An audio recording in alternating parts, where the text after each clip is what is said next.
बहुत समय पहले मध्य भारत के एक घने जंगल के किनारे एक शांत सा गांव था। उस गांव के पास एक बड़ी झील थी, जिसका पानी इतना साफ था कि उसमें आसमान का प्रतिबिंब साफ दिखाई देता था। उसी झील के पास एक छोटा सा जंगल था, जहां कई जानवर मिलजुल कर रहते थे। उसी जंगल में रहता था एक चालाक और धूर्त लोमड़ी। नाम था चीकू। चीकू का दिमाग बहुत तेज था, लेकिन वो हमेशा अपने फायदे के बारे में ही सोचता था। उसे दूसरों की परवाह बिल्कुल नहीं थी। वहीं पास में रहता था एक भोला भाला हाथी, गजू। गजू का दिल बहुत बड़ा था। वो हर किसी की मदद करता, कभी किसी का बुरा नहीं सोचता और हमेशा सच्चाई के रास्ते पर चलता। एक दिन झील के किनारे पानी पीते समय दोनों की मुलाकात हुई। चीकू ने मुस्कुराते हुए कहा, अरे भाई, तुम यहां नए लगते हो। गजू ने धीमी आवाज में कहा, हाँ, मैं अभी कुछ दिन पहले ही यहां आया हूं। चीकू बोला, तो फिर दोस्ती कर लो मुझसे। मैं यहां का पुराना रहने वाला हूं, तुम्हें सब कुछ दिखाऊंगा। गजू को उसका व्यवहार अच्छा लगा। उसने तुरंत कहा, हाँ, क्यों नहीं, दोस्ती से बढ़कर क्या होता है। धीरे धीरे दोनों की दोस्ती गहरी हो गई। हर दिन वे झील के किनारे बैठते, बातें करते और समय बिताते। गजू अपने सफर की कहानियां सुनाता, जबकि चीकू अपनी चालाकी के किस्से सुनाता। गजू हंसकर सब सुनता, लेकिन उसे ये अंदाजा नहीं था कि उसका दोस्त अंदर से कैसा है। एक दिन एक तोता उड़ता हुआ आया और पेड़ पर बैठ गया। उसने चीकू से कहा, अरे चीकू, तुम्हें पता है, झील के उस पार आम का बाग है और इस बार वहां बहुत मीठे आम लगे हैं। ये सुनते ही चीकू की आंखें चमक उठीं। उसने सोचा, अगर वहां पहुंच जाऊं तो मजा आ जाए, लेकिन मैं तो पानी पार नहीं कर सकता। तभी उसके दिमाग में एक चालाक योजना आई। वो तुरंत गजू के पास गया और बोला, अरे गजू भाई, तुम्हारे लिए एक खुशखबरी है। क्या? गजू ने उत्सुकता से पूछा। झील के उस पार बहुत मीठे आम लगे हैं। तुम तो आम बहुत पसंद करते हो ना? गजू खुशी से बोला, अरे हाँ, बहुत दिन से आम नहीं खाए। चीकू बोला, तो चलो आज ही चलते हैं, लेकिन अफसोस, मैं तो तैर नहीं सकता।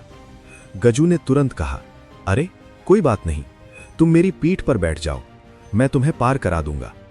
चीकू के चेहरे पर चालाक मुस्कान आ गई। अगली सुबह दोनों झील की ओर चले। गजू पानी में उतरा और चीकू उसकी पीठ पर बैठ गया। धीरे धीरे वे झील पार करके आम के बाग तक पहुंच गए। चारों तरफ मीठे मीठे आम लटक रहे थे। गजू खुशी से झूम उठा। दोनों आम खाने लगे। गजू आराम से खा रहा था, लेकिन चीकू जल्दी जल्दी खा रहा था, जैसे सब कुछ अकेले ही खत्म कर देगा। कुछ ही देर में चीकू का पेट भर गया। अचानक वो उछलने लगा और जोर जोर से चिल्लाने लगा। गजू घबरा गया। अरे चीकू, चुप रहो, कोई सुन लेगा। लेकिन चीकू बोला, मैं क्या करूं, मेरी आदत है पेट भरते ही चिल्लाना। इतने में बाग का मालिक लाठी लेकर दौड़ पड़ा। चीकू तुरंत झाड़ियों में छिप गया, लेकिन गजू का बड़ा शरीर छुप नहीं पाया। मालिक ने गजू को खूब मारा। गजू दर्द से कराहता रहा, लेकिन कुछ कर नहीं सका। आखिरकार वो वहां से भागकर बाहर आया। उसका शरीर चोटों से भर गया था। तभी चीकू बाहर आया, जैसे कुछ हुआ ही ना हो। गजू ने दुखी होकर पूछा, तुमने ऐसा क्यों किया? चीकू हंसकर बोला, अरे यार, इतनी सी बात पर नाराज हो गए? आदत है मेरी।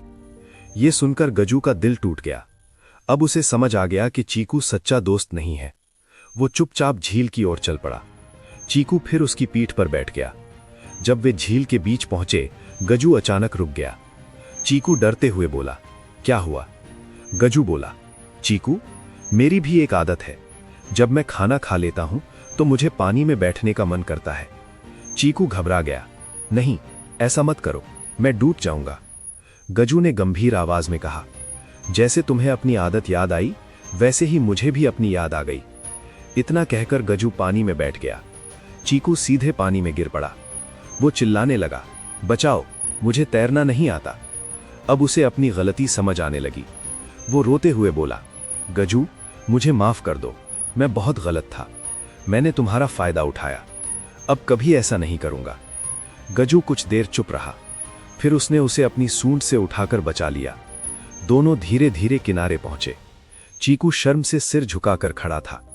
गजू बोला, मैं तुम्हें सजा दे सकता था, लेकिन मैंने तुम्हें बचाया क्योंकि मैं तुम्हारे जैसा नहीं बनना चाहता। चीकू रो पड़ा। आज मुझे समझ आया कि सच्ची दोस्ती क्या होती है। अब मैं बदल जाऊंगा। गजू मुस्कुराया। कोशिश करना, यही सबसे बड़ी बात है। सीख, जो दूसरों को धोखा देता है उसे एक दिन उसी का परिणाम भुगतना पड़ता है, लेकिन सच्चा इंसान वही है जो बदले की भावना से ऊपर उठकर इंसानियत निभाए।